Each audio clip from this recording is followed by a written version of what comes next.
Court చాలా మంచి మంచి తీర్పులు ఇస్తుంది. ఈ మధ్యన ఒక పెద్దవాళ్ళు కొడుకు చనిపోయాడు, కానిస్టేబుల్గానే ఏదో చేస్తూ. కోడలు కూడా కానిస్టేబులే. మేము పెద్దవాళ్ళం అయిపోయాం, మా బాధ్యత మా కోడల్ని తీసుకోమని చెప్పండి అని చెప్పి కోర్టుకి వెళ్ళారు. అలా ఎలా కుదురుతుంది? కొడుకు చచ్చిపోయాడు, కోడల బాధ్యత ఎలా తీసుకుంటారు? కోడలికి ఆ బాధ్యత లేదు, అత్తమామని చూసే బాధ్యత. తనకేమన్నా పాపం జాలిపడి చూస్తే తప్ప అలాంటి తీర్పులు ఏమి ఇవ్వము అని చెప్పారు.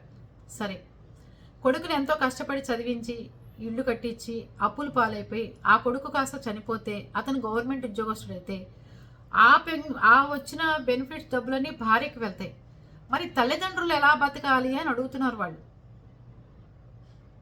మరి కోర్టులు కానీ గవర్నమెంట్ కానీ సమాధానం చెప్పాలి దానికి. వచ్చిన దాంట్లో ఇద్దరికి చెరుసగం ఇవ్వటమో ఏదోటి చేసే మార్గాలు ఏర్పడిపోతే ఎంతోమంది కొడుకుల్ని నోరు కట్టేసుకుని చదివించి వాళ్ళని పెద్దవాళ్ళని చేసి ఉద్యోగం తెప్పించి లోన్లు పెట్టుకుని ఇల్లు కట్టుకుని పెళ్ళిళ్ళు చేసి ఆ పెళ్ళిళ్ళకైనా అప్పులు తీరకుండానే కొడుకు చనిపోతే గనక ఆ వృద్ధాప్యంలో వాళ్ళకి ఏదైనా ఆసరా లేకపోతే వాళ్ళు ఎలాంటి బతకాలి అనేది కోర్టు ప్రభుత్వాలు చొరవ తీసుకోవాలి. దయచేసి అర్థం చేసుకోండి. ఇలా పెద్దవాళ్ళు ఎవరన్నా వేసినప్పుడు ఆ గవర్నమెంట్ డబ్బులు వచ్చినప్పుడు పిల్లలకి ఇవ్వటంతో పాటు తల్లిదండ్రులకు కూడా ఇచ్చే ఏర్పాట్లు చేయండి. ఎంతోమంది మిలిటరీలో ఉన్నవాళ్ళు కూడా వాళ్ళ పిల్లలు చనిపోతే ఆ భార్యకి అన్నీ ఇస్తూ ఉంటారు.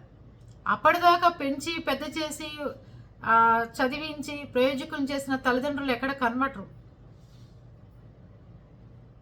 వాళ్ళకి కూడా సగం డబ్బులు ఇచ్చే ఏర్పాట్లు చేస్తారని నేను కోర్టు వారిని ప్రాధాయపడుతున్నాను. వృద్ధాప్యంలో వాళ్ళకి జబ్బులు ఉంటాయి. ఉన్న డబ్బంతా కోడలు పట్టుకెళ్ళిపోతే వాళ్ళ పరిస్థితి ఏంటి? వాళ్ళ భవిష్యత్తు ఏంటి? ప్రైవేట్ ఉద్యోగస్తులైనా సరే, కంపెనీలైనా సరే, తల్లికి అటు భార్యకి ఇద్దరికి సమానంగా ఇచ్చే ఏర్పాట్లు చేయండి ప్లీజ్ దయచేసి.